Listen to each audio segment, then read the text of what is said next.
Buenas tardes a todas y todos, bienvenidas y bienvenidos a este conversatorio organizado desde la Secretaría de Extensión de la Facultad de Derecho en el marco de la diplomatura que llevamos a cabo entre la Facultad de Derecho y la Facultad de Ciencias Sociales, diplomatura en Géneros y Sociedad. Y hoy nos viene a acompañar una profesora que también integra el cuerpo docente. Ella es voy a nombrar, pero mejor dicho, la conferencia, Derechos de las Mujeres en Argentina, Avances, Desafíos y Perspectivas. Esta conferencia está a cargo de Cintia Taviano. Cintia es periodista, profesora, escritora, ensayista, doctora en comunicación. Es coordinadora de la Red Internacional Universitaria UNESCO de la Cátedra de Comunicación Pública para la Justicia Social y los Derechos Humanos. Actualmente se desempeña como presidenta de la Organización Iberoamericana de Defensoras y Defensores de audiencias. Fue a su vez también primera defensora del público de la Argentina, galardonada por su labor, su gran trabajo. Es periodista de investigación multipremiada, promotora del Día Nacional de Lucha contra la Violencia de Género en los medios de comunicación. Publicó seis libros y más de 20 capítulos sobre el derecho humano a la comunicación y los derechos de las audiencias en Argentina, Brasil, Francia, México, Colombia. Y también, como les dije al principio, es profesora de nuestra diplomatura, es profesora de la universidad pública. Cintia, es realmente un honor y un placer estar con vos hoy acá para, bueno, repensarnos, ver dónde estamos hoy paradas, encontrándonos o desencontrándonos. Así que, bueno, te escuchamos para, bueno, un poco iluminarnos este camino. Muchísimas gracias a todos y todas por estar. En el transcurso del conversatorio yo les voy a compartir un link en el cual ustedes van a poder completar con sus datos, que luego le vamos a estar enviando un certificado de asistencia. Y si le quieren hacer alguna pregunta, lo pueden realizar a través del chat o al finalizar le vamos a leer las preguntas o pueden pedir la palabra y vamos a habilitar el micrófono. Así que bueno, dicho todo esto, le voy a ceder la palabra a la doctora Cintia Taviano. Mm. Muchísimas gracias, Ari. Muchísimas gracias a todas las personas que están aquí. Realmente para mí es un honor compartir este espacio sobre derechos de las mujeres en Argentina, avances, desafíos y perspectivas. Muchísimas gracias a la Universidad Nacional de Lomas de Zamora. Muchísimas gracias por todos los esfuerzos que se generan, incluso en tiempos adversos, por continuar adelante con las formaciones, por los espacios de debate que nos permiten en definitiva, a veces sí, hacer un pie en el pasado, tener memoria. Ayer un día altamente relevante para la Argentina, el día en el que tenemos memoria para encontrar la verdad y para tener justicia, para poder dejar atrás no solo los genocidios, sino todas prácticas genocidas, todas prácticas de discursividades, de discursos de odio, de discriminaciones, reflexiones que nos tienen que llevar a tener un presente que no sea como el actual, con debilitamiento de la democracia, sino que por el contrario sean los ladrillos fundantes de un futuro en el que podamos profundizar la democracia, aún en un contexto internacional con serias dificultades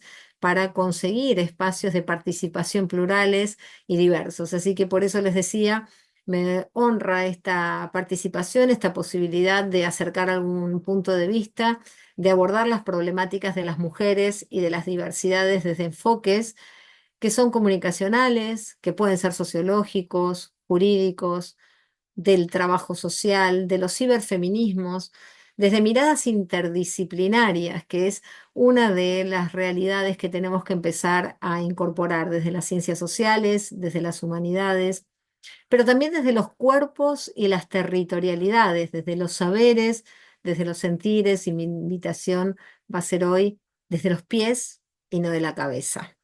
Habitualmente decimos, ¿no? Que pensamos desde la cabeza. Y yo quiero invitar a que pensemos desde los pies que pisan territorios, desde los pies que están plantados en realidades que son muy particulares, no en ese histórico paradigma eurocentrista, antropocéntrico, sino en un paradigma que dialogue con la realidad de nuestra América, que dialogue con la interculturalidad de nuestros territorios y que tenga la posibilidad de hacerlo desde aquí, desde el conurbano sur de la provincia de Buenos Aires. Les decía que desde los pies era que quería acompañar la mirada, porque creo que esos pies tienen que caminar territorios que sean con equidad, esa gran diferencia entre lo igualitario y la búsqueda de equidad, que tengan esa pluralidad de saberes, de cosmovisiones, y no desde la cabeza, porque hay un tema con la cabeza, con esa racionalidad histórica que puede leerse en clave machista, clasista, etnicista, también mercantil, con un régimen jurídico liberal monista, es en el que nos han criado, con un Estado-nación que es monocultural. Hay un modelo allí de ciudadanía que es censitaria, construidos por hombres blancos, propietarios, ilustrados. Entonces, la invitación es a pensar desde esos pies que caminan territorialidades, que conocen diversidad de realidades y no desde ese modelo monista, em, que como ustedes saben fue importado por determinadas élites colonialistas. Entonces empezar a configurar un estado a imagen y semejanza de nuestras necesidades y no ya uno que replique unas necesidades en un tiempo determinado y de determinadas élites.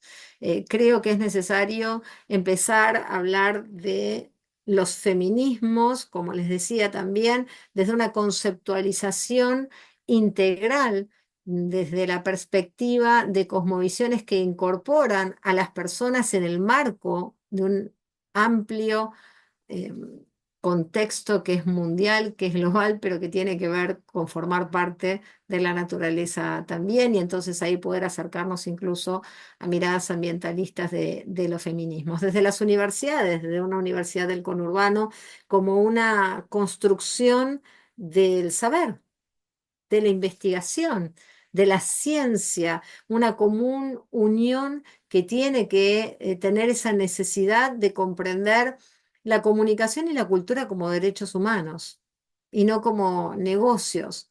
La información como un bien social, y hoy necesitamos de la información que traeré, que compartiremos, y de la necesidad de multiplicar en los diversos espacios la información, porque en la Argentina tenemos una ultraconcentración comunicacional que hace que solo algunas miradas sean amplificadas y que tal vez buena parte de lo que hoy conversemos no tenga el espacio que consideramos que deba tener.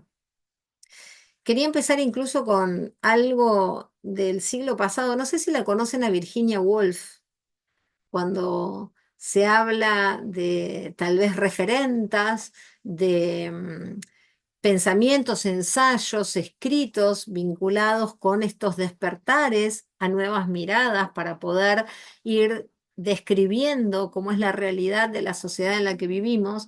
Virginia Woolf hizo bueno, eran unas conferencias para una universidad. Miren qué interesante que ahora estamos en un ámbito, dijimos, aquí en el conurbano de la provincia de Buenos Aires, en el sur, Virginia Woolf trabajando en Cambridge, en Inglaterra, con lo que hoy es una publicación muy conocida que se llama Un cuarto propio. Ella lo hizo en 1929, ¿no? Estamos hablando de 100 años, pero ¿por qué lo quiero compartir? Para preguntarnos cuánto hay de contemporáneo. ¿Cuánto entonces no pudimos desarmar? Aún empezando a pensar en cuáles son las realidades estructurales de las mujeres en una construcción que solemos describir como un patriarcado, un sistema de ordenamiento, con jerarquizaciones, con roles subordinados de acuerdo con los géneros. Un sistema de ordenamiento que es un sistema de ordenamiento jurídico, un sistema de ordenamiento social, político, pero también comunicacional. Las representaciones de las subjetividades no son iguales, ni en las publicidades, ni en el cine, ni en la televisión, ni siquiera en el periodismo. Ya lo vamos a ver. Virginia Woolf, les decía, fue convocada para dar una serie de conferencias en una universidad, en la Universidad de Cambridge, para hablar justamente en dos colegios universitarios, ¿no? Y le preguntaban, ¿qué necesita una mujer para escribir ficción? Y ella responde, dinero y un cuarto propio. Un cuarto propio, un lugar con independencia, con autonomía, donde la mujer pueda determinar qué va a hacer, qué trabajo va a realizar. Y a mí me parece que sigue teniendo mucha vigencia, porque Virginia acá lo que cuenta, imagínensela caminando por la universidad ahora. Les voy a leer unos tramos, unos extractos pequeños. Y de pronto está caminando por la universidad y se encuentra con la biblioteca. Y se queda en la puerta y dice, me encontraba de verdad ante la puerta que conduce a la biblioteca. Debo de haberla abierto, pues al instante surgió como un ángel guardián, bloqueando el paso con un aleteo de toga negra en vez de alas blancas, un caballero reprobador, plateado, bondadoso, que lamentó en voz baja mientras me hacía señas de que retrocediera, que a las damas solo se les admite en la biblioteca si van acompañadas por un profesor del colegio o provistas de una carta de presentación. Que una famosa biblioteca haya sido maldecida por una mujer es un asunto de completa indiferencia para una famosa biblioteca, venerable, calma, con todos sus tesoros a salvo, guardados bajo llave, en su seno, duerme satisfecha de sí misma. Pero este colegio donde estamos, ¿qué hay debajo de su gallardo ladrillo rojo y las desaliñadas hierbas silvestres de jardín? ¿Qué fuerza hay detrás de la sencilla vajilla en la que cenamos?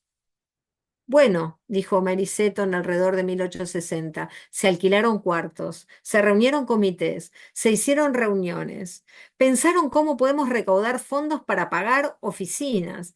¿Hemos de celebrar una venta benéfica? ¿No podemos encontrar una chica linda que se siente en la primera fila? Fue un esfuerzo prodigioso y se empleó en eso un montón de tiempo. Y con la máxima dificultad lograron reunir 30.000 libras.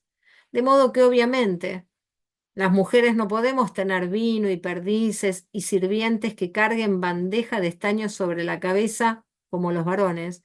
No podemos tener sofás y cuartos separados. Las comodidades, dijo, van a tener que esperar. Al pensar en todas esas mujeres que trabajaron año tras año y hallaron difícil juntar 2.000 libras, ¿qué habían estado haciendo entonces nuestras madres que no tenían ninguna riqueza para dejarnos? ¿Empolvándose la nariz? ¿Mirando escaparates? ¿Pavoneándose al sol en Monte Carlo? La madre de Mary tenía 13 hijos. Si hubiera puesto un negocio, se hubiera convertido en fabricante de seda artificial o magnate de la bolsa. Si hubiera dejado 200 o 300.000 libras a Fernán, podríamos estar sentadas a nuestras anchas esa noche y el tema de nuestra charla podría haber sido arqueología, botánica, antropología, física, la naturaleza del átomo, matemáticas, astronomías. Si tan solo la señora Seton hubiera aprendido el gran arte de hacer dinero y hubiera dejado su dinero, como los padres de ellas y sus abuelos ante estos, para fundar becas de doctorado, premios, becas de grados apropiadas para el uso de su propio sexo, podríamos haber cenado pasablemente aquí arriba solas un ave y una botella de vino. Podríamos haber esperado sin excesiva confianza una vida agradable y honrosa.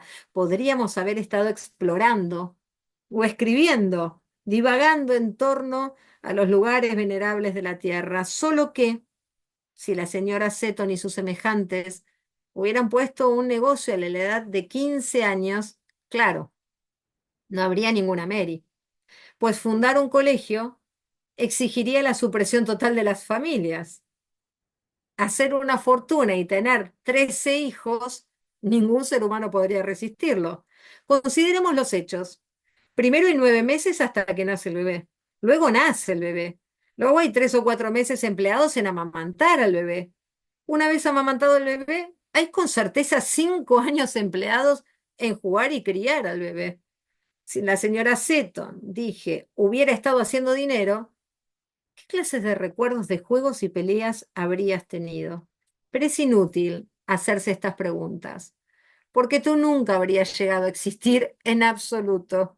Además, es igualmente inútil preguntar qué podría haber pasado si la señora Seton y su madre, y la madre de esta, hubieran amasado grandes riquezas y las hubieran puesto bajo los cimientos del colegio y las bibliotecas, porque de haber sido posible, la ley les negaba el derecho de poseer el dinero que ganaban. Habría sido propiedad del marido. ¿Y qué efecto tenía la pobreza en la mente?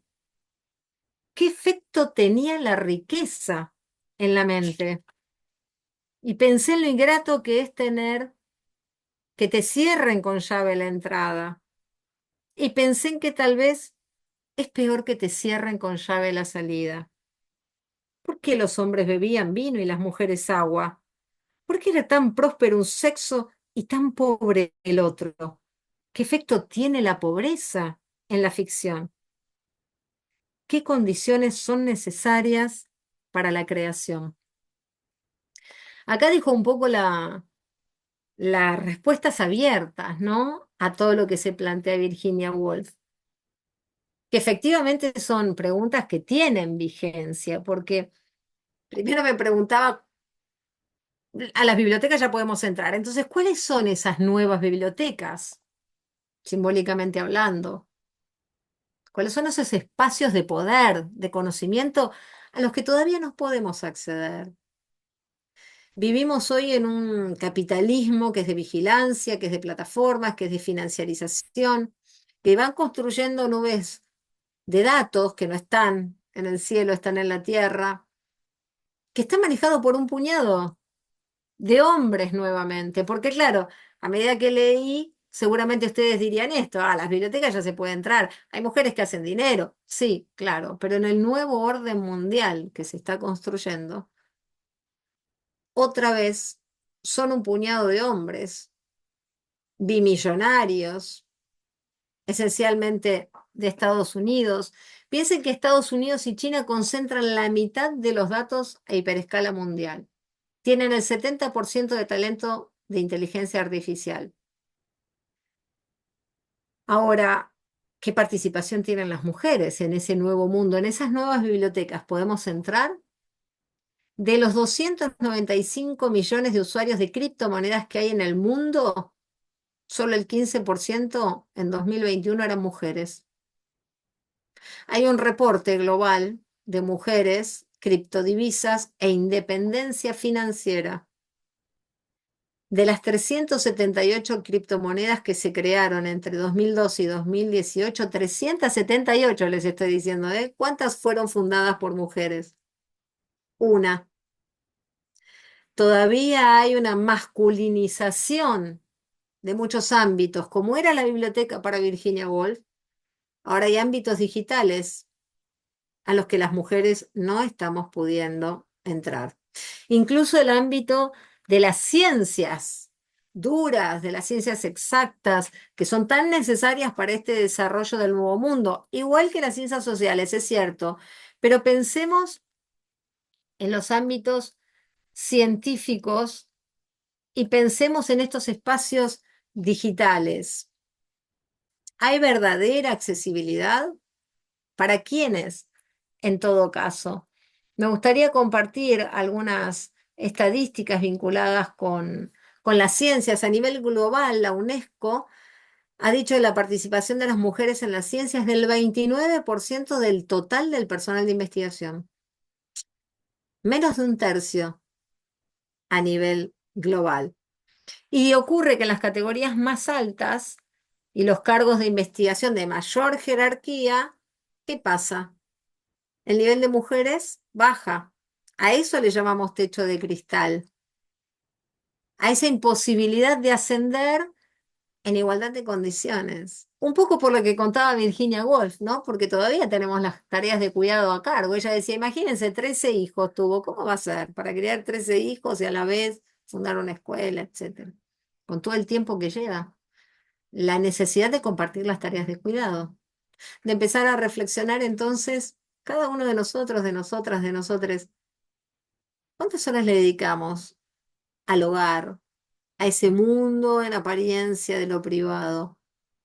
a la limpieza, a la mantención, a la crianza de hijos, sobrinos, al acompañamiento y al cuidado de familiares, por ejemplo, cuando están enfermos, cuando tienen alguna enfermedad o cuando tienen que ir al médico. ¿Quién va primero? ¿Quién se tiene que organizar? Incluso con las dos cosas a la vez. Entonces les decía que ese techo de cristal es la imposibilidad de acceder a los cargos de mayor jerarquía y que por ende son de mayor remuneración económica, ¿no? Y se da el hecho de que en las categorías más altas, los cargos de investigación de mayor jerarquía, desciende el porcentaje de mujeres, mientras que en el nivel inicial pasa lo contrario. Entre becarios y becarios aumenta la participación de las mujeres y se produce como una tijera en el gráfico cuando se dibuja. Les recomiendo este libro, miren, Científicas, es muy bueno. Científicas, historias que cambian la historia de acá. Es de Julia Alcaín, Vale Eldestein, Juli Elfan y Caro Haddad. El 75,4% de los cargos superiores son de varones. Estamos hablando ya de la Argentina. Y el 24,5% de mujeres. ¿Escucharon eso? 75,4% de los cargos superiores los ocupan varones. Y pasa al revés, como les decía, el 61,4% de las mujeres son asistentes. Estamos en la base de la pirámide y después no podemos terminar de ascender. En los cargos jerárquicos, en organismos científicos tecnológicos, el 78% son varones y el 22% son mujeres. Y por supuesto que eso causa un impacto que es directo en la economía de las mujeres, en los bolsillos, en las cuentas bancarias. ¿Qué disciplinas elegimos en mayor medida las mujeres acá en Argentina? Las que están vinculadas con las tareas de cuidado. El 70% de esas disciplinas vinculadas con las tareas de cuidado, enfermería es un ejemplo, son mujeres. En ingenierías y en informáticas, solo el 20%. Es decir, que las lógicas de ese nuevo mundo, donde hoy hay más recursos económicos, donde hoy hay trabajos mejores pagos, mejores remunerados, las mujeres prácticamente no estamos o estamos muy pocos. Para realizar los proyectos, las investigadoras reciben 25% menos de recursos que sus pares varones. Ahora, ¿cómo modificamos esta situación? Que siempre son las preguntas, ¿no? Con políticas públicas diversas, con discriminaciones positivas, específicas, pero también con la modificación de las representaciones de subjetividades en la comunicación y en la cultura. Claro que los medios de comunicación hacen un aporte. Ahora, si detrás de ellos, quienes son los dueños y toman las decisiones, son varones con miradas patriarcales, tenemos un conflicto enorme. Lo mismo que las mujeres con miradas patriarcales, por supuesto, la reproducción del patriarcado se da entre varones y mujeres, si no, ya hubiéramos cambiado la situación porque somos más de la mitad las mujeres, ¿no? Entonces, una de las contribuciones que podemos hacer es pensar en todas las violencias contra las mujeres y las modalidades. No solo es la violencia física. Vamos a hacer un repaso. Es la violencia física la que se ejerce contra el cuerpo de la mujer, la que causa daño, dolor, pero también hay violencia psicológica, que es cuando hay daño emocional, vos no podés, que sabés, sos mujer, cuando hay disminución de la autoestima, cuando eso perjudica o perturba un desarrollo personal en igualdad de condiciones. Cuando lo que se está buscando es degradar, ay, por favor, si no es que vas a tener vos conocimientos y lo único que sabés, anda a lavar los platos. También hay violencia sexual, tal vez de las más conocidas, ¿no? Cuando se vulnera en todas las formas, con o sin acceso genital, el derecho de la mujer de decidir voluntariamente sobre su vida sexual o sobre la vida reproductiva. Cuando hay amenazas, cuando hay coerción, uso de la fuerza, intimidación. Eso también incluye violaciones dentro del matrimonio o con relaciones vinculares preexistentes. También hay violencia económica y patrimonial. Es cuando se busca causar un menoscabo en los recursos económicos o los patrimoniales de la mujer. Perturbación de la posesión, de la tenencia, de la propiedad de bienes, sustracción, pérdida, retención, distracción indebida de objetos, de instrumentos de trabajo, la limitación de los recursos económicos que son necesarios para satisfacer las cuestiones básicas o directamente privación de medios indispensables para tener una vida digna. La limitación al control de los ingresos muchas veces pasa que los varones son los que tienen el acceso a las cuentas bancarias y las mujeres tienen que pedir para ir a comprar al supermercado, para pagar alguna necesidad. También hay violencia simbólica, un poco de la que hablábamos antes, ¿no? Cuando hay patrones estereotipados, hay mensajes, hay valores, hay íconos, hay signos que transmiten o que reproducen estas dominaciones, estas desigualdades, estas discriminaciones. También ya reconocemos la violencia digital, que es la que se lleva a cabo con el uso de las tecnologías de la información y la comunicación, ¿no? Y ya está descrita como aquella que expone, distribuye, difunde, exhibe, transmite, comercializa, intercambia, comparte imágenes, audios, videos, reales o simulados, pero que le pueden causar daño psicológico, emocional, en cualquier ámbito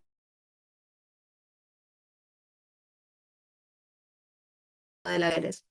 La violencia política para obstaculizar, perjudicar o impedir la participación política de las mujeres. Ustedes saben que aquí en la Argentina, en marzo de 2023, estuvo el Comité de Expertas del Mecanismo de Seguimiento de la Convención de Belém do Pará. Y dijo que en la Argentina subyace un clima de hostigamiento, ataques e impunidad contra las mujeres que participan en la vida pública y política en 2023, que constataron manifestaciones de violencia contra las mujeres en la política que no son hechos aislados, que es una práctica ampliamente tolerada y que esto ocurre en todos los ámbitos de la vida pública. No lo estoy diciendo yo, lo dice el Comité de Expertos del Mecanismo de Seguimiento de la Convención de Belém do Pará, que si se preguntan de dónde son de Perú, de Brasil, de Bolivia, de Costa Rica. Dicen que constataron que los actos de violencia son facilitados y exacerbados por algunos medios de comunicación, por el uso también de las redes sociales. Llamaron la atención sobre el silenciamiento y la ausencia de condena pública de estos hechos. Llamaron la atención y evidenciaron los discursos de odio contra las mujeres políticas de la Argentina, entre ellos quien era vicepresidenta de la Nación. En la Argentina tenemos un intento de femimagnicidio de la vicepresidenta de la Nación y aún sigue impune. Llamaron la atención de todos estos hechos porque consideraron que generan un enorme impacto en las mujeres, pero también en las instituciones democráticas. Porque la violencia política, dice textual, no solo agrede a las mujeres, agrede a la democracia y agrede a sus instituciones. Marzo de 2023. Imagínense hoy, donde de manera inédita, desde la recuperación democrática, es desde la máxima autoridad política del país, desde la presidencia, que se difunden discursos de odio. El presidente estuvo en Davos diciendo que el feminismo radical es una distorsión, una búsqueda de privilegios, poniendo a la mitad de la población en contra de la otra. Habló de extirpar el cáncer, que significa el feminismo. Ataques sistemáticos contra las mujeres, incluso diciendo que este feminismo es, como les dije, una distorsión. Ahora, la respuesta para mí es importante estructurarla no solo desde la Argentina, sino desde los organismos multilaterales internacionales. Naciones Unidas acaba de adoptar por consenso la Declaración Política sobre la Igualdad de Género. No sé si estaban al tanto de esto. En el marco del 69 periodo de sesiones de la Comisión de la Condición Jurídica y Social de la Mujer. Describe Amnistía Internacional que hubo intentos de la Argentina y de Estados Unidos por debilitar el texto, por cuestionar estos principios básicos, como decíamos. Y sin embargo, finalmente, en una victoria para los derechos de las mujeres, las niñas y las diversidades, es Naciones Unidas la que adoptó por consenso esta declaración política sobre la igualdad de género. Y entre los avances más significativos, la declaración reitera el compromiso de eliminar la violencia de género en todas las formas, Lo contrario a lo que se está haciendo en la Argentina. Hay un llamado a eliminar las formas, todas las formas de violencias de género, incluyendo la que se facilita por el uso de la tecnología, justamente reconociendo la importancia de asegurar el acceso a servicios de apoyo, de justicia, de protección para víctimas y sobrevivientes. Y acá viene la pregunta. ¿Qué estamos haciendo hoy? ¿Qué estamos haciendo hoy en la universidad, en la facultad, para contribuir a la eliminación de todas las formas de violencias contra las mujeres? Este encuentro es una de las actividades, pero ¿qué más estamos haciendo para brindar servicios de apoyo, de justicia y de protección a las víctimas y a los sobrevivientes? Se señala desde las Naciones Unidas la importancia de incrementar la representación de las mujeres en espacios de poder, en los espacios de toma de decisión, reafirmar el derecho a la salud, subrayar la necesidad de cerrar esa brecha digital en este ámbito hostil, donde no solo en la Argentina, grupos conservadores, aquí en el gobierno además. Se busca restringir el acceso a anticonceptivos, criminalizar el acceso al aborto, eliminar el acceso a la educación sexual integral, a los problemas y programas destinados a garantizar la salud de las personas trans. Las tasas de femicidio y violencia de género están en niveles alarmantes. Vamos a compartir algunos de ellos. En Argentina, en 2024, se registró un femicidio cada 30 horas y se está proponiendo quitar la figura del femicidio. A nivel global, en 2023, 85.000 mujeres y niñas fueron asesinadas intencionalmente, el 60% a manos de la pareja o de un familiar. Cada día 140 mujeres y niñas son asesinadas, una mujer cada 10 minutos. Ya van 4 desde que comenzamos este encuentro. Y frente a esta realidad, ¿qué hace el gobierno de la Argentina? Que debe salvaguardar los derechos humanos, que tiene obligación de hacerlo. Cerró el Ministerio de las Mujeres, Géneros y Diversidades, lo convirtió en una subsecretaría de un ministerio gigante de capital humano primero, después de la dirección del Ministerio de Justicia. Quieren eliminar la figura del femicidio, ni hablar de feminicidio, ¿no? Cuando el Estado tiene responsabilidad. Destruyeron el programa Acompañar para Mujeres y Diversidades en Contexto de Violencia de Género, lo bajaron de 6 meses primero a 3. Se detuvieron las altas y el monto perdió el 30% del poder adquisitivo. 15.748 mujeres perdieron el puesto de trabajo en casas particulares. 15.748 mujeres, hablando de daño económico. Entre noviembre del 23 y noviembre del 24. Perdieron el 21,8%, además, las que siguen con la tarea, el poder adquisitivo. Eliminaron el Fondo Nacional de Incentivo Docente, donde trabajan la mayoría mujeres. Eliminaron la moratoria previsional, de manera que 9 de cada 10 mujeres no podrán jubilarse. 9 de cada 10 mujeres. Destruyó el impacto económico del programa Potenciar Trabajo, donde el 63% de ese programa son mujeres. Les hicieron perder el 65% del poder adquisitivo. Por supuesto que los resultados son muy negativos. Ahora, tenemos en la Argentina un marco jurídico muy potente. Qué interesante, ¿no? Porque tenemos, fíjense bien, la Ley de Protección Integral para prevenir, sancionar y erradicar las violencias contra las mujeres, la Ley 26.485, desde 2009. La Ley de Servicios de Comunicación Audiovisual, donde se reclama equidad para hombres y mujeres en la representación de subjetividades.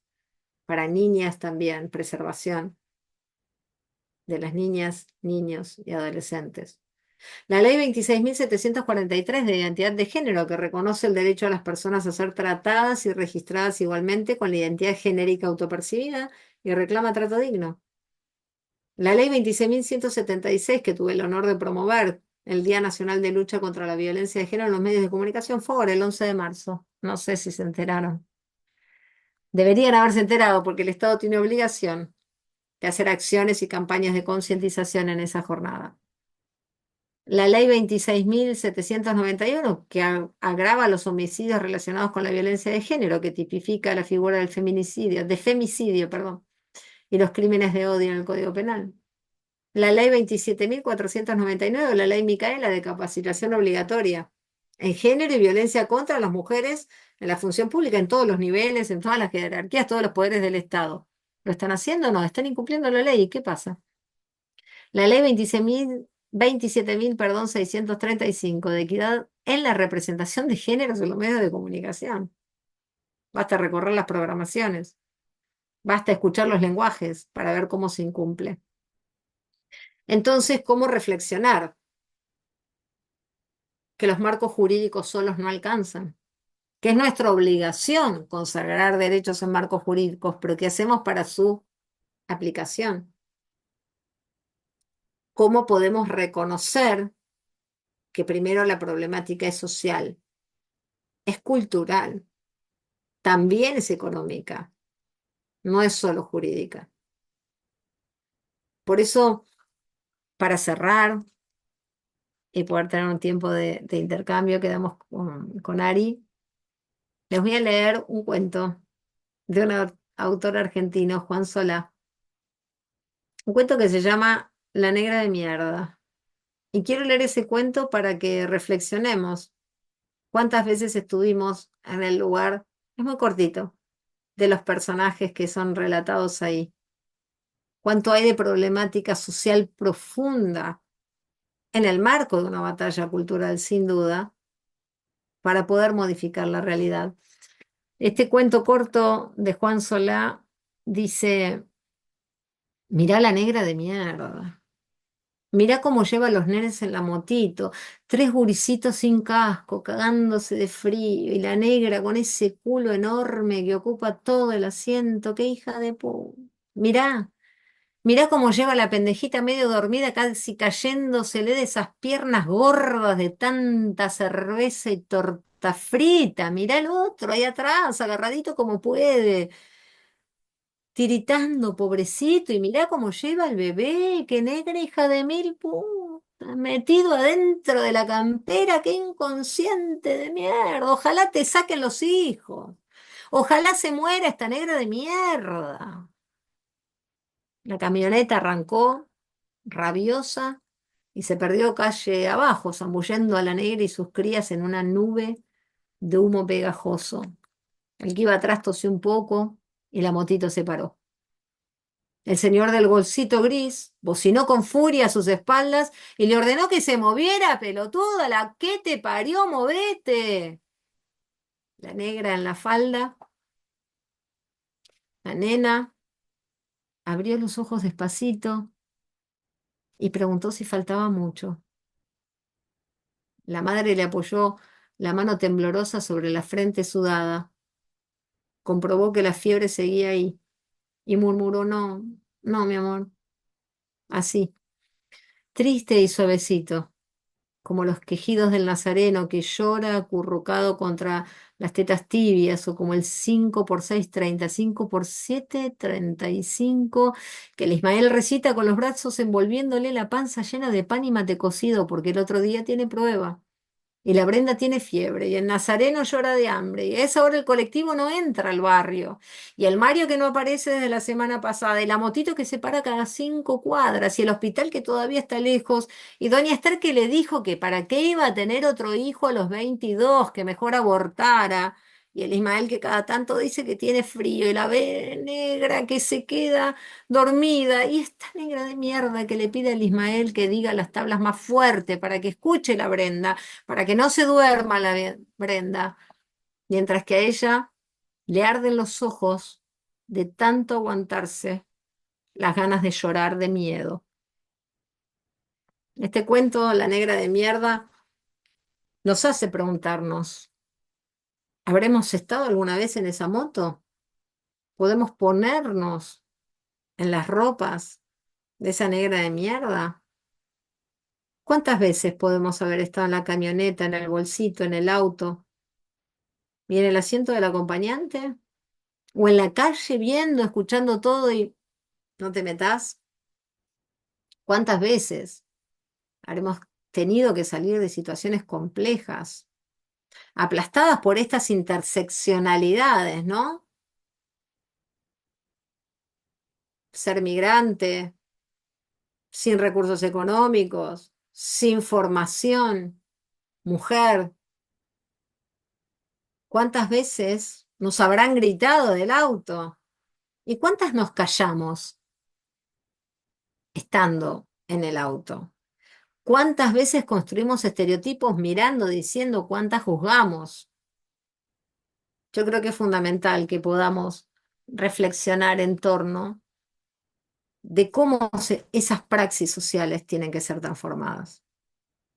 Cómo ir más allá de esos marcos jurídicos y qué marcos jurídicos construiríamos pensando en estas múltiples realidades, poniéndonos en la piel de la negra de mierda, sumándola a un mundo que definitivamente quiere tener paz y que es necesaria construirla con igualdad, que en realidad debe ser equidad, porque la igualdad entre desiguales profundiza las desigualdades. Y esa es una reflexión que necesitamos tener hoy, más que nunca, de qué manera podemos intercambiar, de qué manera nos podemos organizar, de qué manera tenemos que seguir luchando para consagrar esos derechos en la práctica, pero también para desde esas micro luchas, desde el hoy mismo ver qué puedo transformar. Muchas gracias. Muchísimas gracias, Cintia, qué fuerte el último cuento, por favor. Aparte, tu relato realmente fue extremadamente conmovedor. La situación ni quiero hablarla. Tenemos preguntas, así que están a tiempo de hacer más preguntas. Si hay alguna persona, justo estamos sin cámara, tenemos casi todos y todas sin cámara, pero si hay alguna persona que quiere realizar algún comentario, podemos habilitar el micrófono. Así que pueden pedir la palabra y vamos a habilitarlo. Por lo pronto te voy a leer la primera pregunta que dice, ¿cuál es el papel de la mujer en la sociedad actual y qué leyes protegen a la mujer? Bueno, justo algunas de ellas las fui diciendo, seguro que esa pregunta fue antes, ¿no? De que hiciera la Sí, enumeración. igual te la combino con otra, que si podrías repetirlas, cuáles las leyes y el marco legal, el marco legal. Cómo no, con muchísimo gusto y lo hacemos si les parece con número, de manera que tomen nota. Igual le decía a Ari, ¿no? Que también podemos compartir algunos materiales como para seguir profundizando. Tenemos la ley 26.485, que es la ley de protección integral para prevenir, sancionar y erradicar la violencia contra las mujeres. Esa ley es 2009 y viene a cuento de la plataforma de Beijing, ¿no? Que se cumplen 30 años. Ahí se incluyó un capítulo J de los medios de comunicación, que creo que es muy importante, para dar justamente un paso hacia la ley de servicios de comunicación audiovisual, que es la 26.522, que también es de 2009, dialoga mucho con la ley de protección integral. De hecho, la ley de medios, como la conocemos popularmente, en su artículo 70 y 71 lo que dice es que debe cumplirse con la ley de protección integral para prevenir, sancionar y erradicar la violencia contra las mujeres. Tenemos la ley 26.743, que es la identidad de género, que reconoce este derecho de las personas a ser tratadas y registradas legalmente con la identidad genérica que se autopercibe, que reclama trato digno, que eso es muy importante también, porque reclama trato digno en los medios de comunicación incluso, o sea, en todos los ámbitos de la vida. La ley 27.176, que es el Día Nacional de Lucha contra la Violencia de Género en los medios de comunicación, la ley que les decía que he tenido el honor de promover con Sigrid Kunat cuando era ella senadora en el Congreso de la Nación Argentina, y lo que dice es que el Estado, el Poder Ejecutivo, precisamente tiene que realizar campañas, espacios de debate, como si fuera, por ejemplo, esto que hubiera promovido, hubiera sido muy bueno, para contribuir a la erradicación de esas violencias en los medios de comunicación. La ley 26.791, que agrava los homicidios relacionados con la violencia de género, donde está tipificado el femicidio. Femicidio en la Argentina no existe la figura de feminicidio, sino que es la de femicidio, y los crímenes de odio. La ley 27.499, la conocida como la ley Micaela, que esa es la capacitación obligatoria en género y en violencia contra las mujeres en la función pública, en todos los niveles, ¿no? Con todas las jerarquías y poderes del Estado, así que es poder legislativo, poder judicial, hablando del tema, poder ejecutivo, por supuesto, también. Luego tenemos la ley 27.635, que es la ley de equidad en la representación de los géneros en los medios de comunicación audiovisual. Esa ley es muy reciente, es del 2021 y que lamentablemente no entró en vigencia, no entró en vigencia, está mal dicho, entró en vigencia, no se está aplicando. Así que esos son algunos de los derechos de las mujeres y de las diversidades en los medios de comunicación, en materia de comunicación, pero un poco más amplio, porque hablamos de todas las violencias que están allí reconocidas. Y que también es muy importante que se agregó la violencia digital. Tengo un trabajo muy bueno hecho por Amnistía Internacional, justamente, donde da cuenta de las violencias contra las mujeres en el mundo digital, que aunque sea déjeme hacer nada más que una mención, porque se llegó a la conclusión que el impacto de la violencia digital en la salud mental, en la rutina laboral y en el ejercicio de la libertad de expresión de las periodistas, ya está comprobado que el problema que hay es con estos mensajes y discursos de odio contra las mujeres por el hecho de ser mujeres y a periodistas específicamente, es la rápida difusión que tienen, es que son anónimos, es que es prácticamente imposible de borrar toda la huella digital, siempre va quedando algo, que la violencia de género hacia las periodistas no es aislada, no es un episodio, sino que es un hecho cotidiano en las vidas, teniendo como un continuum de la violencia que padecen justamente las mujeres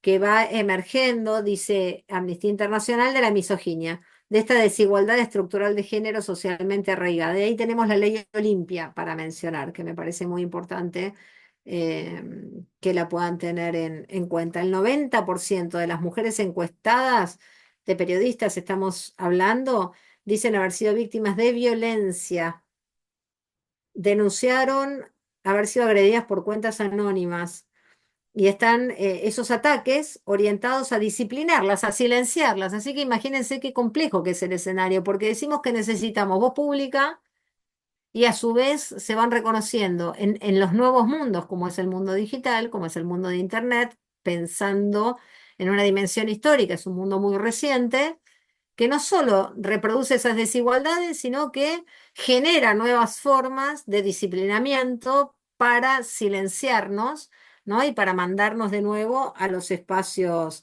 domésticos. El 63,5% de las periodistas encuestadas fue víctima de algún tipo de violencia digital durante los últimos 6 años. Y notaron que cuáles son los temas desencadenantes cuando hablan de qué temas, ¿no? Las periodistas en el mundo digital son agredidas. Aborto, el 60%, femicidios y violencia de género, el 47%, derechos humanos, el 46%, política, el 44% y educación sexual integral, el 41%. Entonces es una forma también de ver sobre qué temas no quieren que hablemos. ¿En qué temas no quieren que nos metamos? Bueno, aborto, femicidios, violencia de género, derechos humanos, política, educación sexual integral. ¿Y qué digo yo entonces? Esos son los temas que hay que meternos. En la forma, viendo qué es lo que tanto incomoda, qué es lo que tanto le molesta, contra qué están luchando, contra las mujeres que tenemos participación en la vida pública y política de la Argentina. Y por eso necesitamos organizarnos, ¿no? Promover, difundir, ver de qué manera quitamos los miedos, pero organizadamente. Esto no se hace en soledad. Esto tiene que ser un colectivo. Somos este colectivo. Por eso, Arias, yo estoy tan agradecida siempre que me dan esta posibilidad porque tenemos que luchar contra esos efectos silenciadores, devastadores. ¿Sabés qué dicen?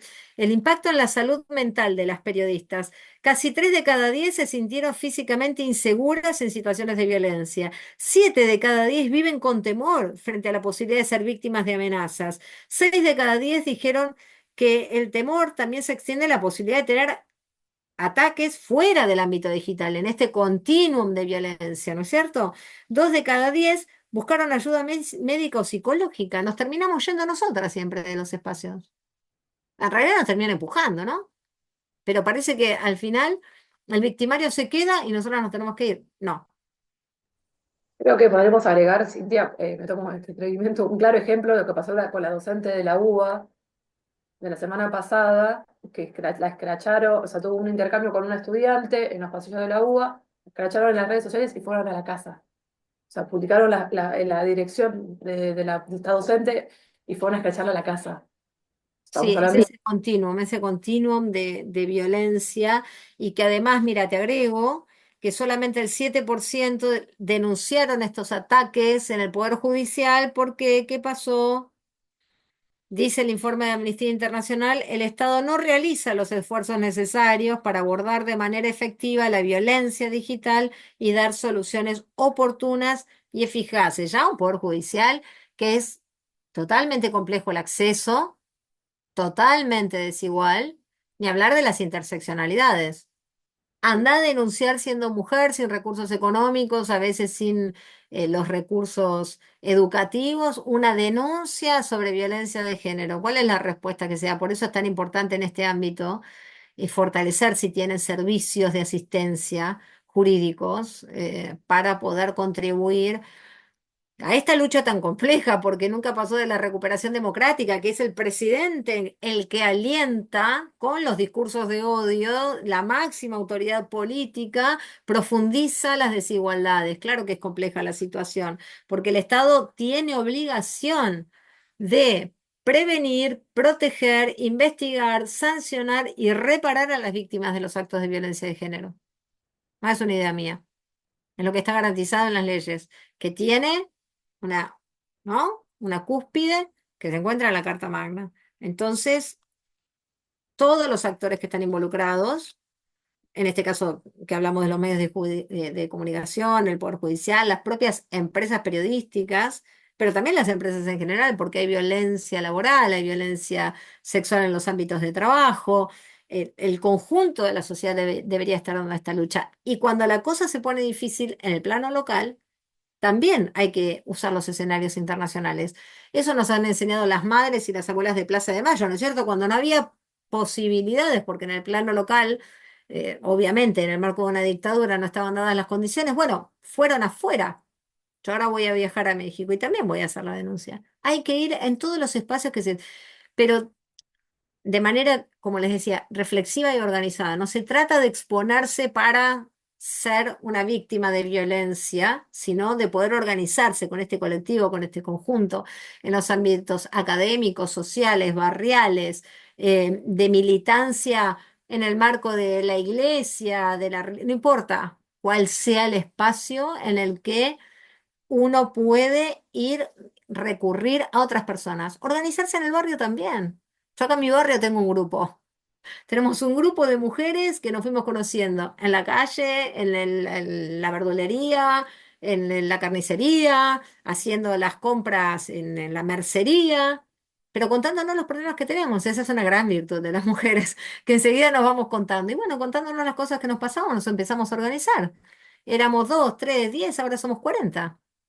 Bueno, es importante la organización barrial, la territorial, además de, obviamente, que puede ser la político-partidaria, como les decía, la de la sociedad de fomento, o en los ámbitos incluso religiosos, porque sí, también hay en los ámbitos incluso religiosos, no sé, conocemos los curas tercermundistas en Opción por los Pobres, o no sé si en el mundo de los evangélicos habrá, pero lo que sí importa es que saber que esos ámbitos pueden ser múltiples, no tiene que ser uno solo tampoco, ¿no es cierto? En el ámbito del deporte incluso, ¿por qué no? Claro que sí. Yo soy hincha de San Lorenzo, voy a la cancha y todo el tiempo estoy dialogando con la Comisión de Cultura, con la gente sobre los cantos en la cancha, sobre las discriminaciones. Amamos el fútbol, las mujeres están callate, vos qué sabés, vos no, bueno, todo el tiempo. Y además, la verdad, nos vamos deconstruyendo todo el tiempo, ¿no? Nosotras también. Quiero decir, mirémonos y sepámonos en proceso. Estamos siendo, ¿no? El gerundio, porque como les decía, si no ya no habría patriarcado, por favor. Entonces hagámonos cargo de también nuestras propias crianzas, reproducciones, la posibilidad de multiplicar mundos. Eh, el otro día leía que alguien decía yo no quiero ser mi propio límite en el sentido de un proyecto. ¿Vieron cuántas veces nos tiramos en contra y somos nuestro propio límite? Decimos, no, no voy a poder, no va a salir, porque claro, también necesitamos referentas, necesitamos ver que otras mujeres pudieron. Y bueno, muchachas, muchaches, si no hay otras mujeres que pudieron, tocará el tiempo de ser vanguardia, pero siempre hay que intentarlo, Siempre hay que intentarlo. No puedo sola, busco ayuda, me complemento, me organizo, estudio, me formo. No puedo ir a la universidad porque ahora no tengo plata, busco un libro, voy a la biblioteca. Siempre hay salida, absolutamente siempre. Abramos micrófono, porque tal vez alguien diga, bueno, yo me encuentro en una situación en la que no veo ninguna esperanza, ninguna luz, y la máxima autoridad del país dice las cosas que dice, va a Davos y nos dice cáncer, que hay que extirparnos. ¿Yo cómo salgo de esto? Bueno, en estos espacios, encontrándonos, o como ayer, marchando y mostrando que somos caminantas de paz, de memoria, de verdad y de justicia. Qué bello mensaje el final, porque esos espacios están pensados realmente para encontrarnos. Desde la facultad tenemos el consultorio jurídico gratuito, que hay diferentes sedes en la Facultad de Derecho para quienes tenemos gente de diferentes partes del país. Es un mensaje de Río Gallegos. Bueno, en este momento estamos en Juan 23 y Camino de Cintura, Lomas de Zamora. Bueno, también veo a alguien de Catamarca. Hola, Qué Emilia. bueno. O sea que tenemos diferentes partes del país. Estamos en Camino de Cintura y Juan 23 y tenemos el consultorio jurídico gratuito, donde se atienden a personas que se acercan con diferentes inquietudes y dentro de esas tenemos personas que son personas que sufren violencia de género. Dos profesores y profesoras que son especialistas que atienden a estas personas de manera gratuita. Así que si algún día necesitan, este espacio está abierto eh, todo el año. Y además tenemos otras sedes, así que cualquier cosa se contactan a través les pasamos la información a través del mail de la Secretaría de Extensión. Eh, Tenemos varios comentarios y tenemos muchos agradecimientos, pero creo que tu mensaje, Cintia, el de la unidad, es realmente enriquecedor. No sé si alguien quiere agregar algo o abrir el micrófono para Y te decir puedo algo. decir algo más, Ari, que es Sí, lo más desde difícil ya. esto es lo más difícil, incluso para mí lo laburo un montón. La unidad en la diversidad. La unidad en la diversidad. La aceptación de que la mirada puede ser diversa, pero que tenemos que tener unidad en la defensa de los derechos humanos. ¿Qué nos une? Porque a veces la pregunta es, che, pero ¿y qué me une al final? La defensa de los derechos humanos. Dentro de los derechos humanos, los derechos de las mujeres, de las diversidades, las disidencias, de afrodescendientes, de migrantes, de como yo siempre, obviamente, trabajo en el campo de la comunicación, de la ciudadanía comunicacional, de todas las personas por el hecho de ser personas. Entonces, eso nos une. Pero después puede haber diversidad. Puede haber quien diga, yo realmente elijo tener 20 hijos, 180. Nadie está pasando mensajes que no tengan que ver justamente con la capacidad de decisión, con la autonomía, con la soberanía. Y ahí hay diversidad, pero poder acompañarnos, independientemente del rol social que tengamos, en todos los lugares posibles, a interpelar nuestras subjetividades y la del compañero, la compañera. Yo les juro, que acá mismo en casa, miren, se las voy a decir re chiquitita. No es me ayudas a lavar los platos. Yo siempre doy ese ejemplo. ¿Me ayudas a lavar los platos? No. No es la pregunta a mi hijo, che, ¿y a dónde llevas a tu novia? ¡Wow! ¿Qué es una cosa que la lleva él? Bueno, esas pequeñeces construyen también formas de decir, la mesa organizada en torno del patriarca. ¿Viste? Por ahí son cuatro, pero el hombre está en la cabecera. No, ponemos los platos, dos y dos. O rotamos la cabecera. Ay, mirá qué pavada, me voy a poner a rotar la cabecera. Y sí, porque si la cabecera todavía ocupa un lugar de supuesta autoridad, supuesto encabezar la mesa, por eso es la cabecera, encabeza un poco la mesa, bueno, la vamos rotando a ver qué pasa. Ah, vas a ver qué incomodidad surge en el varón padre de familia que no, pará, che, o jefe de familia que dice, no, pero ¿qué me está sacando de...? Sí. Entonces, son muchísimas las cosas que podemos hacer, desde las más relevantes, que son hoy reclamar por la vulneración de los derechos humanos en la Argentina, que no tenemos verdadera democracia, hacerlo en los entornos internacionales, en el plano local, en el plano municipal, en el universitario y pensar en la unión de todas las luchas, porque en definitiva que nos une lo que dijimos, la defensa de los derechos humanos, cuando una jubilada no está hoy pudiendo morfar o pagar los remedios, me está pasando a mí. Eso es conciencia de género. Me está pasando a mí. Entonces voy y me sumo, acompaño, reclamo. Por eso les decía esto de ponete en la motito, ponete en el auto. Me está pasando a mí. Si yo le grito negra de mierda, me lo estoy haciendo a mí. Y confesémonos, porque si no es imposible esto. Alguna vez habrá surgido. El juicio, el prejuicio, la discriminación. Bueno, trabajar la desnaturalización, la desautomatización. Ah, mirá, che, es verdad. Yo no me di cuenta que hacía esto. Bueno, a ver cómo lo dejo de hacer. Bueno, ahora sí, perdón, porque veo que van entrando mensajes, pero me entusiasmo, ¿no? Empiezo. No, no, no, seguramente son mensajes que te están escribiendo a vos agradeciéndote, pero no, no, acá tengo mensajes de agradecimiento, mi compañera también me está mandando mensajes de agradecimiento.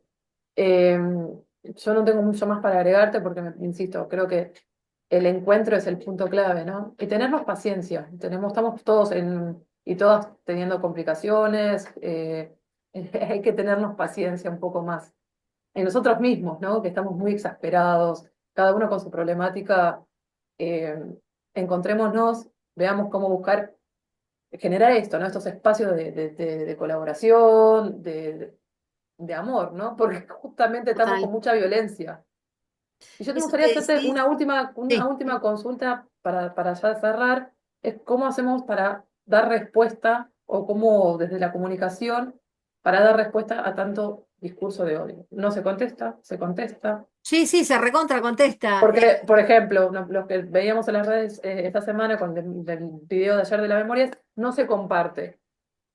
¿Me entendés? O sea, no hay que compartirlo. Y después de repente, no sé, tenés un gobierno que salió electo, porque realmente fue electo por la gente, entonces no hay que ocultar las cosas abajo de la alfombra, hay que hacernos cargo. Me parece que no hay que no compartir, hay que hablar las cosas. Entonces quería Mira, tu opinión más que formada. hay distintas miradas, sin duda. El gobierno actual ganó una elección legítima en los términos electorales, pero eso no es una carta blanca para la vulneración de derechos humanos. Desde mi punto, claro, si nos tenemos que poner a hablar de eso, yo lo he dicho en la radio hace muchos años también. Yo creo que el Congreso de la Nación Argentina, las diputadas, diputados, diputades, senadoras, senadores, debieron haber reflexionado en torno de la habilitación de la propagación de discursos de odio y los negacionismos, es decir, no son 30.000, el curro de los derechos humanos, en los integrantes de la Cámara. Yo creo que hay que revisar las prácticas democráticas en todos los ámbitos de la vida porque desde mi punto de vista no puede haber un representante del pueblo que vulnera los derechos humanos. Eso, obviamente, en el marco de la Shoah, del Holocausto, se llegó a la conclusión que no se puede ser tolerante con los intolerantes. Es una falsa retórica esa. No hay tolerancia con la intolerancia, no hay tolerancia con los discursos de odio. Los discursos de odio vulneran los derechos humanos, no se toleran de ninguna manera. Se reconocen y se buscan las formas de eliminación, así como de las violencias contra las mujeres, de los discursos de odio, por supuesto. Hay que hacer esfuerzos desde los estados, de las universidades, de todos los ámbitos sociales, para detectar los discursos de odio y para erradicar los discursos de odio. Pero esto está dicho por el Sistema Interamericano de Derechos Humanos y el global. Entonces, es necesario reflexionar. Es muy interesante, Daniel Feuerstein, cuando ¿no? habla de las dictaduras, de las praxis, cómo llega una sociedad a construir una dictadura y un genocidio. Bueno, se empiezan a generar lo que está pasando ahora, una especie de naturalización o de cueros duros vinculados con las violencias y los discursos de odio. No, no, no, no.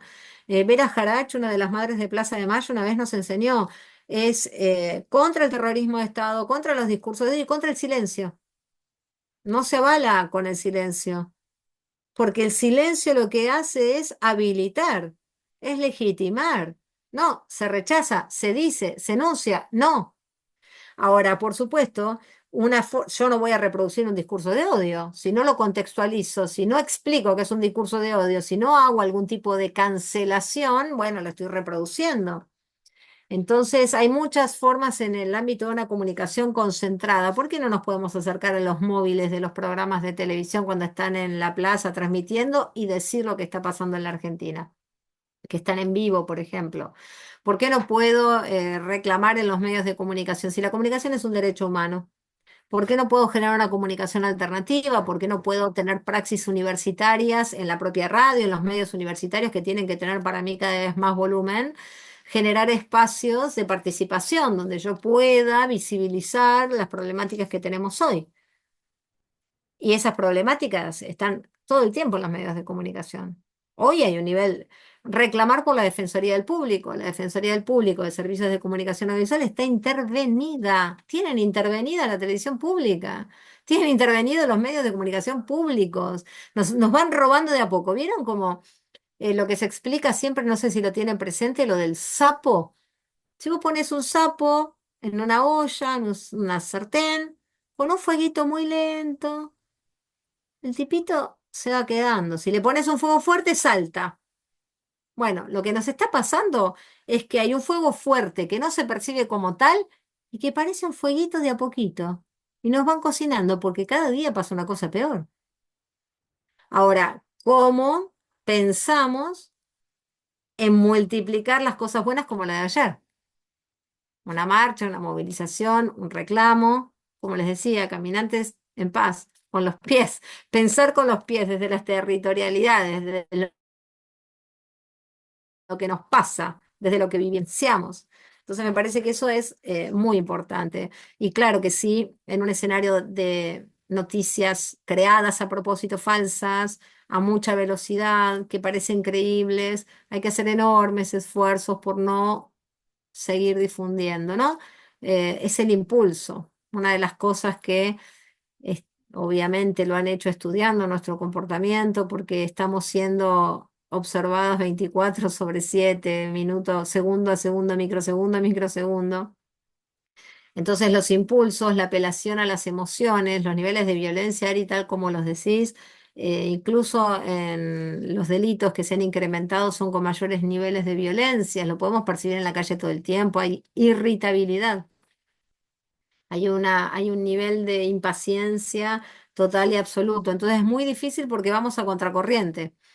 Así, toda la corriente nos lleva a ser impulsivas, a tapar los dolores con consumos de distinto tipo, consumos problemáticos, a no contarnos verdaderamente lo que nos pasa, y hablar pavadas, a scrollear todo el día, perdón, viendo el gatito, la gatita,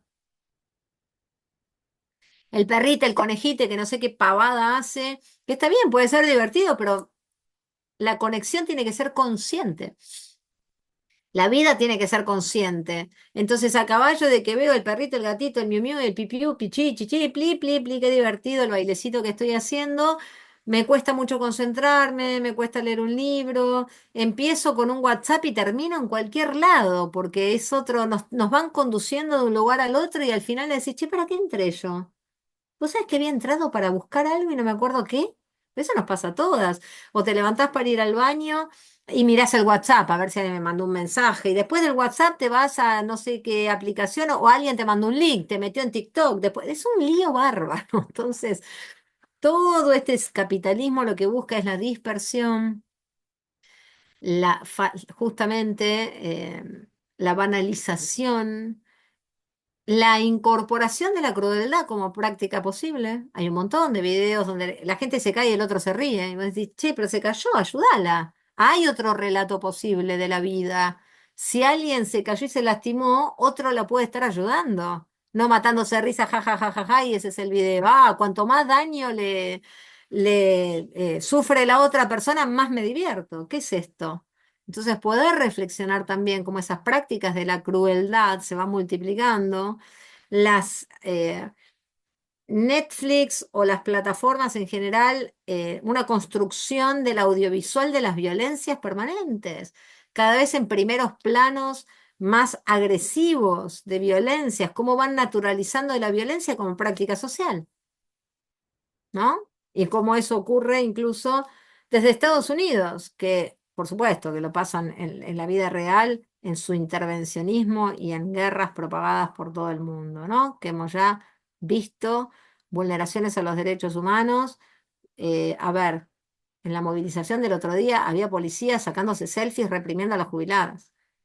Entonces no estamos tan lejos, ¿se acuerdan de los militares en Irak sacándose la foto mientras le hacían pis a rehenes o a personas torturadas?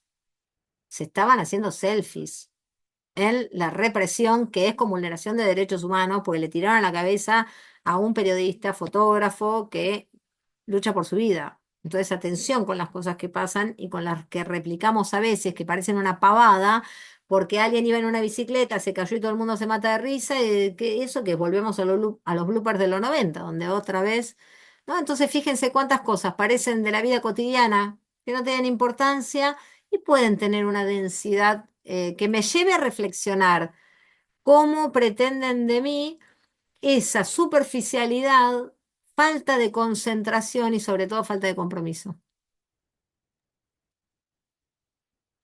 Enriquecedora, por donde se le ve. A Muchísimas tirar los gracias. celulares. No, porque No, son creo, útiles también, y ahí está el problema. Ahora nos estamos conectando gracias a Internet, ¿no? Por eso es tan difícil de tomar conciencia de qué es lo que tenemos que cambiar y qué puede permanecer. gracias, Cintia. Creo que de mi parte ha sido maravilloso de escucharte. Como lo dije antes en manera privada, lo vuelvo a decir, es maravilloso y muy enriquecedor escucharte siempre. A pesar del contexto, es un bálsamo. Te da esperanza y bueno, podemos armarnos un poquito las piezas y seguir, y más en estos contextos. Tenemos, te digo, la diplomatura, compañeras y compañeras que han cursado, estos espacios que tenemos desde la Facultad de Derecho, de las facultades sociales, que seguimos sosteniendo como podemos, desde la decisión de las facultades de abrir la diplomatura, de generar estos espacios de conversatorios. Eh, Tenemos en agenda un montón de conversatorios con respecto a derechos humanos, ahora que próxima agenda. Agradecerte porque realmente fue muy enriquecedor tu charla, porque nos fuiste contando como nos fuiste historizando de la mejor manera y aparte como desde el cariño que vos siempre lo bajás y bien claro. Así que te agradezco por Muchas todo gracias a y por ustedes. la paciencia. Así No, por que favor. muchísimas gracias. Si tienen alguna consulta o duda con respecto a la conversatorio, después, bueno, Cintia, no sé si vos vas a mandar algún material, pero estaremos remitiendo a quienes estuvieron, si quieren, nos mandan un mail. Agradecerles por estar acá, por la participación, espero que nos vamos a encontrar y les deseo a todos y todas un buen bello martes y a vos, Cintia, un excelente Bella va a estar ahora dentro de poco en México haciendo la apertura de una conferencia y desearle muchos éxitos en representación de todas y de todos nosotros, en representación de Argentina. Así que bueno, agradecerte por estar ahí representándonos. Qué hermoso, muchísimas gracias. Ha sido un honor, el agradecimiento enorme, la decisión política de sostener estos espacios. Un abrazo para eso. La decisión política de que estemos acá también, ¿no? Porque pasan tantas cosas y nos hacemos el lugar y nos abrazamos con María Emilia Reyes, a quien estoy viendo y me encantó haberla visto, y con las otras compañeras ahí, no sé, porque hay un Samsung SMA356E que estuvo en cámara también, pero que no sé el nombre, las compañeras que están ahí con vos, Ari, también, y a las que no hemos podido ver, las compañeras que no pudimos ver, pero el agradecimiento es mío siempre, porque estos encuentros nos enriquecen y nos dan fuerza, que no van a creer que yo también necesito fuerzas para despatriarcalizar mi familia, para despatriarcalizar mis ámbitos laborales, para despatriarcalizar los sociales, para contribuir también a una desmercantilización de la comunicación y a una toma de conciencia. Lo personal es político, lo decimos siempre, y Paulo Freire decía, las cosas no son así. Las cosas están así y por eso luchamos para cambiarlas. Así que un agradecimiento total. Voy a tirar unos corazoncitos yo también. Quiero tirar corazoncitos, pero más lentuski, pero ahí los tiro. Esa. Muchas gracias. Muchísimas gracias, Cintia, que Un tengan buenas tardes a abrazo. todos y todas. Chao, chao, Chao, Diane. chao. Gracias, Ari.